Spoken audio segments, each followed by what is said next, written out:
Welcome to take my kitchen. இன்றைக்கி நம்ம பார்க்க போகிறது நார்த் இந்தியன் டிஷ்னால் அது வந்து மேத்தி பராட்டா. மேத்தி பராட்டா எப்படி செய்யலாம், அதுக்கு தேவையான பொருள்லாம் நான் இங்கே எடுத்து வச்சுருக்கேன். இப்போ இந்த மேத்தி பராட்டா எப்படி செய்யலாம் அப்படிங்கிறத பார்ப்போம். அதுக்கு ஒரு பவுல் ஒன்று எடுத்து வச்சுக்கோங்க. அதில் 1 கப் கோதுமை மாவு, 1/4 கப் கடலை மாவு, கொஞ்சமாக உப்பு,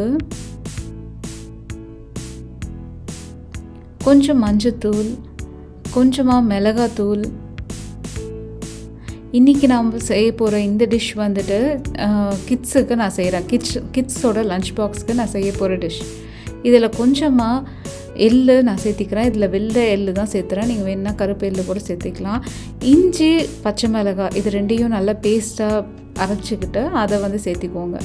இப்போ நான் வெட்டி வச்சுருக்க 1 கட்டு வெந்தயக்கீரையை நான் வந்து இதில் சேர்த்திக்கிறேன். இது கூடவே நான் 1 கப்பு தயிரையும் சேர்த்திக்கிறேன். இப்போ 2 ஸ்பூனு நெய் வந்துட்டு இதில் நான் விட்டுக்கிறேன். சாஃப்டாக வரும் சப்பாத்தி. நெய் போட்டிங்கன்னா எண்ணெய் வேணாலும் எண்ணெய் போட்டுக்கலாம், இல்லை நீங்கள் வேறு எந்த ஆயில் யூஸ் பண்ணுறதா இருந்தாலும் அதையும் இது கூடவே சேர்த்துக்கலாம். இப்போ இதை நல்லா பிசைஞ்சுக்கோங்க. தயிரே போதும். இதில் நீங்கள் வந்துட்டு தண்ணி எதுவும் விட தேவையில்லை. தயிர் போட்டு நல்லா பிசைஞ்சிங்கன்னா நல்லா சாஃப்டாக வரும் இந்த சப்பாத்தி. நெய்யும் நம்ம ஆட் பண்ணியிருக்கோம். பார்த்திங்கன்னா நான் பிசைஞ்சிட்டேன் இப்போ சப்பாத்தியை. இப்போ வந்துட்டு தவாவை நல்லா சூடு பண்ணிவிட்டு சப்பாத்தி போடுங்க.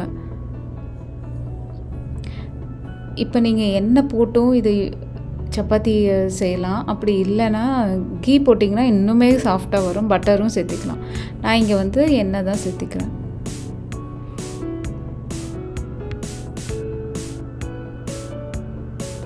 இப்போ நான் இன்னொரு சப்பாத்தியும் போடுறேன். அதையும் வந்துட்டு நல்லா திருப்பி போட்டு எண்ணெய் எல்லாம் போட்டு நல்லா சப்பாத்தியை சுட்டு எடுத்துக்கோங்க. இப்போ இது கூடவே சர்வ் பண்ணுறதுக்கு ரைத்தா எப்படி செய்கிறேன் அப்படிங்கிறத பாருங்கள். 1 கப்பு தயிர், அதில் கொஞ்சமாக உப்பு நான் இப்போ சேர்த்திக்கிறேன்.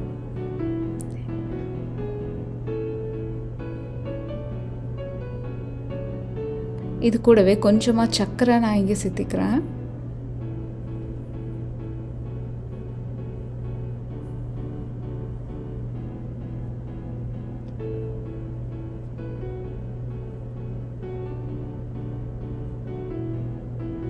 இதில் கொஞ்சமாக மிளகாத்தூள்,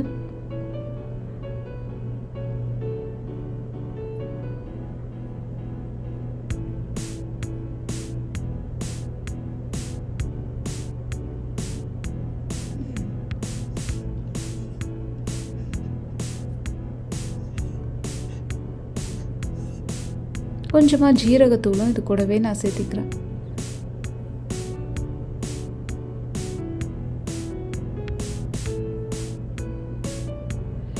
இப்போ நான் வெட்டி வச்சுருக்க வெங்காயம் கொஞ்சமாக சேர்த்திக்கிறேன். அது மேலே கொஞ்சம் பூந்தி, கொஞ்சமாக கொத்தமல்லி இலை இதெல்லாமே நான் சேர்த்திக்கிறேன்.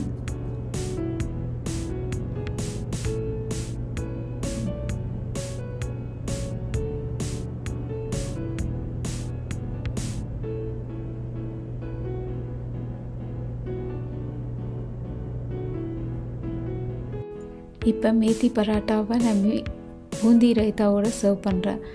இது செஞ்சு பார்த்துட்டு எப்படி இருந்ததுன்னு எனக்கு கமெண்ட் பண்ணுங்கள். தேங்க்யூ ஃபார் வாட்சிங்.